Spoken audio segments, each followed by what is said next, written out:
हरियाणा में विधानसभा और लोकसभा चुनाव को लेकर बीजेपी और कांग्रेस ने अपनी अपनी तैयारी शुरू कर दी है, तेज कर दी है। एक तरफ कांग्रेस जल्द से जल्द संगठन खड़ा करने पर जोर दे रही है और तारीख का ऐलान कर रही है, तो उधर बीजेपी लगातार अपनी तरफ से कांग्रेस पर भी वार कर रही है और डबल इंजन की सरकार फिर से हरियाणा में बन रही है, इसका दावा कर रही है।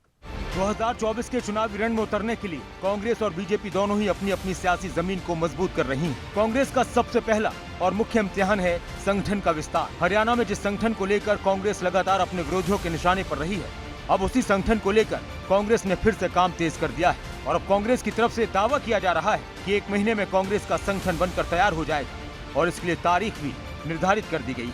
चंडीगढ़ में कांग्रेस के प्रदेश अध्यक्ष उदय भान से जब संगठन को लेकर सवाल पूछा गया तो उन्होंने महीने भर के अंदर संगठन तैयार करने का दावा किया।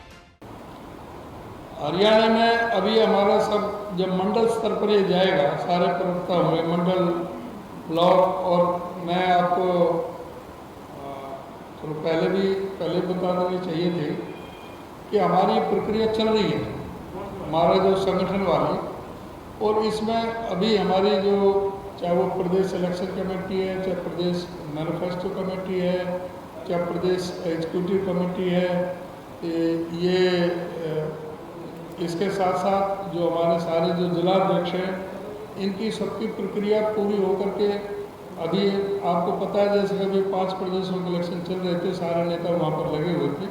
3 तारीख को फ्री हो जाएंगे, उसके बाद में ये कभी भी हो सकता है। और ब्लॉक का और मंडल का जो बूथ का वो प्रक्रिया पूरे प्रदेश में जारी है। सभी जिलों में, ब्लॉकों में, सभी विधानसभा में जो एआईसीसी की तरफ से जो लगाए गए कोऑर्डिनेटर, वो सभी जगह अपने काम जारी है, वो लगभग पूरा होने को है। तो ये अभी पहले तो जिला अध्यक्ष और ये ऊपर की जो प्रदेश की कमेटियाँ, ये पहले डिक्लेयर होंगी और उसके बाद में ब्लॉक की और बूथ की और जो सेक्टर हैं, जो सेक्टर और मंडल, उनकी जो कमेटियाँ डिक्लेयर होंगी, तो वो भी बहुत जल्दी हो जाएगा।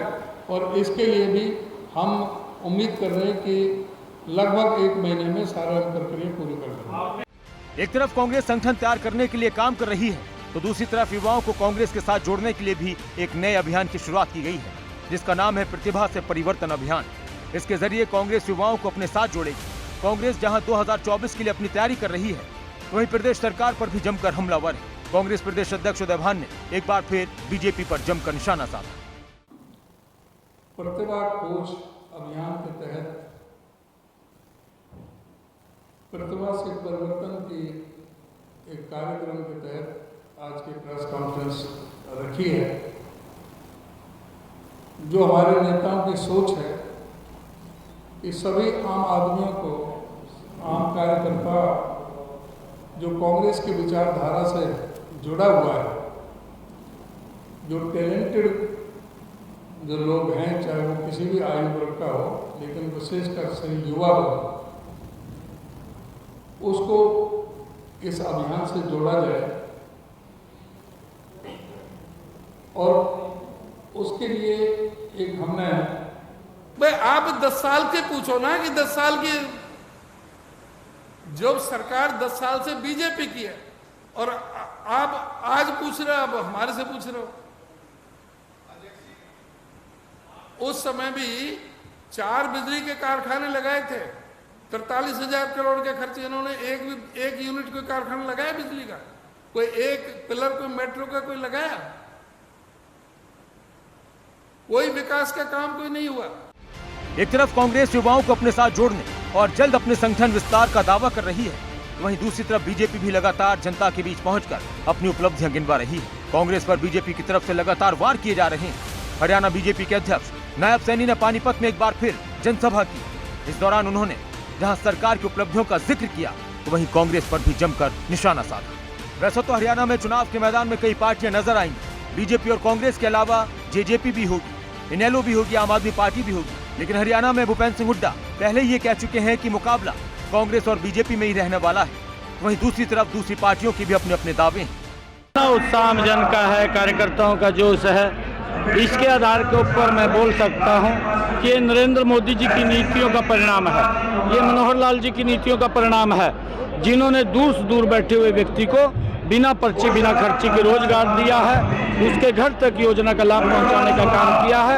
आज आम जन नरेंद्र मोदी जी की नीतियों से और मनोहर लाल जी की नीतियों से संतुष्ट है। पक्ष की दुकान से सामान नहीं है, उसकी दुकान खाली हो चुकी है और अब वो गारंटियाँ देने शुरू कर दी है। गारंटी नरेंद्र मोदी जी की है, जिन्होंने 5 लाख रुपए का अधिकार दिया। गारंटी मनोहर लाल जी की है, जिन्होंने चिरायु कार्ड योजना जोड़ करके विस्तार रूप दे करके 5 लाख का अधिकार दिया। गारंटी मनोहर लाल जी की है, जिनकी आय 1,20 थी उनको 1,80 किया। और ये गारंटी भी मनोहर लाल जी की है कि जिन्होंने 1,80 से 3 लाख की आय है, उसको भी 1,500 रुपया लेकर के उसको भी 5 लाख रुपए का अधिकार देने का काम ये मनोहर लाल जी ने किया। गारंटी मनोहर लाल जी की है कि जिन्होंने बिना पर्ची के बिना खर्ची के युवाओं को रोजगार दिया। कांग्रेस के नेताओं की तरफ से लगातार ये दावा भी किया जाता है कि उनकी सरकार बनने वाली है, लेकिन साथ में संगठन को लेकर कांग्रेस पर विरोधी लगातार हमलावर रहते हैं। अब देखना होगा कि आने वाले वक्त में कितने युवाओं को कांग्रेस अपने साथ जोड़ पाती है और 1 महीने के अंदर क्या कांग्रेस अपना संगठन खड़ा कर पाती है।